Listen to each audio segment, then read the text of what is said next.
હવે વાત આવે ફ્લક્સની. ફ્લક્સ એટલે શું?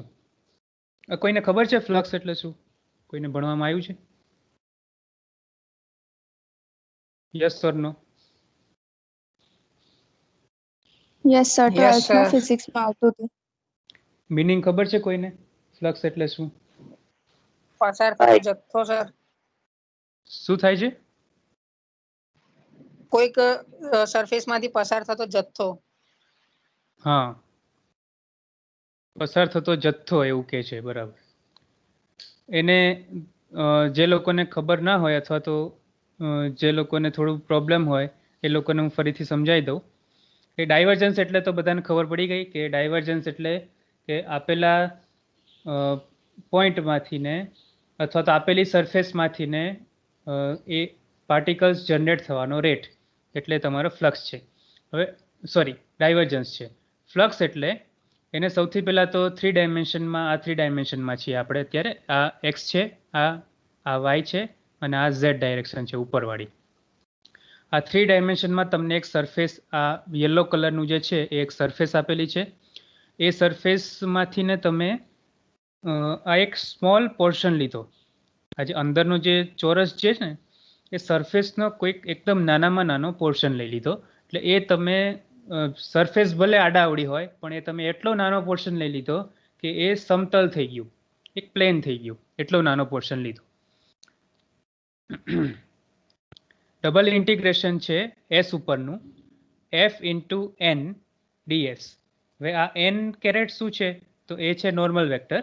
હવે નોર્મલ વેક્ટર બધાને ખબર જ હશે કે નોર્મલ વેક્ટર કોઈ સરફેસનું નોર્મલ વેક્ટર એટલે તો એનો જે ટેન્જન્ટ હોય સરફેસનો એને પરપેન્ડિક્યુલર જે વેક્ટર હોય યુનિટ નોર્મલ વેક્ટર એને તમે એ વેક્ટરને તમે નોર્મલ વેક્ટર કહો છો. એટલે આ જે યલો કલરનું જે પ્લેન છે એ પ્લેનને એક્ઝેક્ટ ઓપોઝિટ એટલે કે અને એક્ઝેક્ટ પરપેન્ડિક્યુલર હોય અને લંબ હોય એવો જો વેક્ટર જો લઈએ તો આ ઉપરની દિશામાં મળે તમને.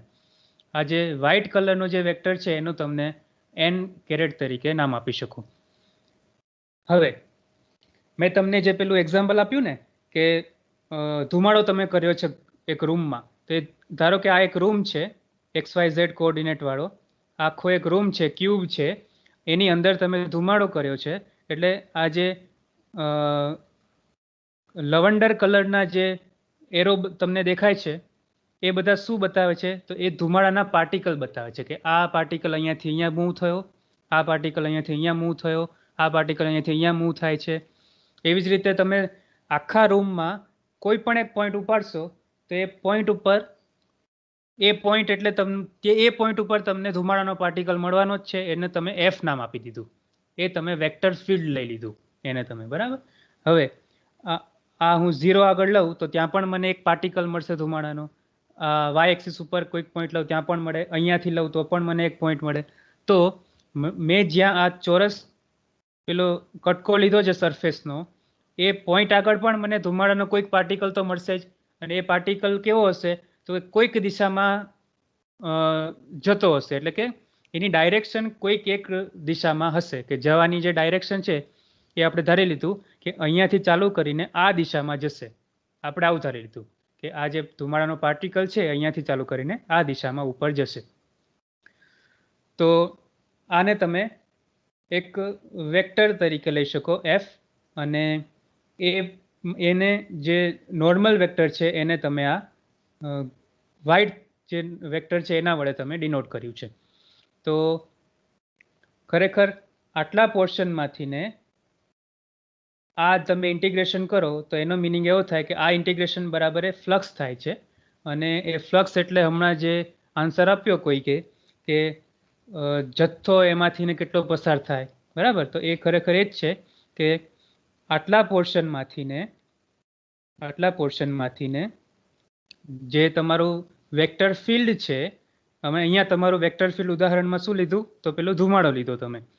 તો આટલા પોર્શનમાંથી ને ધુમાડાના કેટલા પાર્ટિકલ આ ડાયરેક્શનમાં જશે એ તમને આ ફ્લક્સ બતાવે છે. હું ફરીથી રિપીટ કરું છું. એન બાર એટલે કે અથવા એન કેરેટ તમારો જે નોર્મલ વેક્ટર છે એ ડાયરેક્શનમાં આ જે તમે ચોરસ કટકો લીધો છે અથવા તમે જે ડીએસ લીધું, તમે ડીએસ પણ કહી શકો આને, કે સરફેસનો નાનામાં નાનો કટકો એવું લઈ શકો. તો આ ડીએસ જેટલા પોર્શનમાંથી ને ધુમાડાના પાર્ટિકલ એન એટલે કે નોર્મલની દિશામાં કેટલા પસાર થાય છે આપેલા સેકન્ડમાં, તો એ તમને ફ્લક્સ બતાવે છે. બરાબર. અને એ પણ તમને કહી શકો છો, કારણ કે આ ફ્લક્સ એટલે એની કોઈક મેગ્નિટ્યુડ હશે અને એની ડાયરેક્શન હશે, પણ જેવા તમે એન કેરેટ સાથે ડોટ મલ્ટિપ્લિકેશન કરી નાખશો એટલે એની ડાયરેક્શન આને બદલે આ થઈ જશે, એટલે કે નોર્મલની દિશામાં ઉપર થઈ જશે. આને તમારે વધારે થોડું ડિટેલમાં સમજવા માટે એનું મેં પેલું પણ લીધું છે, મેં અહીંયા નથી લખ્યું લાગતું, પણ એને તમે એવું કહી શકો કે ફ્લક્સને તમે કિલોગ્રામ પર મીટર ક્યુબ તરીકે દર્શાવીને પછી તમે આનું બધું જે કેન્સલ આઉટ થતા હોય એ બધું કેન્સલ આઉટ કરીને ફાઇનલ તમને એ એક જથ્થો જ મળશે કે કેટલા પ્રમાણમાં એ એક જે આપેલા પોર્શનમાંથી ને બહાર નીકળવાનો અમાઉન્ટ કેટલો છે એ તમને મળે છે. બરાબર. એટલે ફ્લક્સ એટલે આ તમારે મગજમાં રાખવાનું કે ફ્લક્સ એટલે શું, તો કોઈ પણ એક નાનામાં નાનો પોર્શન હોય એ નાનામાં નાના પોર્શનમાંથી ને નોર્મલની દિશામાં બહાર નીકળતું જે તમને વેક્ટર આપેલા હોય, એટલે કે જે તમને આ બધા શું કહેવાય વેક્ટર ફિલ્ડ, હા, જે વેક્ટર ફિલ્ડ આપેલા હોય એ વેક્ટર્સ બહાર નીકળવા માટેના અથવા તો પાર્ટિકલ બહાર નીકળવાનો અમાઉન્ટ. કઈ દિશામાં? નોર્મલની દિશામાં પાર્ટિકલ બહાર નીકળવાનો અમાઉન્ટ, એટલે એ થયું ફ્લક્સ. હવે આ એક પોર્શનનું ફ્લક્સ થયું. એવી રીતે તમે બીજો પોર્શન લઈ શકો, ત્રીજો પોર્શન લઈ શકો, એટલે જુદા જુદા નાના નાના કટકા લઈ લો, ડીએસ જુદા જુદા, એ જુદા જુદા કટકા લઈ લો, એ બધાનો સમ કરી નાખો એટલે તમારું ડબલ ઇન્ટિગ્રેશન થઈ જશે. બરાબર. એટલે આખા એસનું ડબલ ઇન્ટિગ્રેશન તમે આ કરશો એટલે તમને આખા સરફેસનું ફ્લક્સ મળશે. આખા સરફેસનું ફ્લક્સ મળી જશે એનો મતલબ કે આ આખી સરફેસમાંથી ને આપેલા સેકન્ડે અથવા આપેલા ટાઈમે કેટલા પ્રમાણમાં પાર્ટિકલ્સ બહાર નીકળે છે, કઈ દિશામાં, તો નોર્મલની દિશામાં બહાર નીકળે છે, એ તમને અમાઉન્ટ એ આ ફ્લક્સ તરીકે તમને મળશે. આટલું મગજમાં રાખવાનું.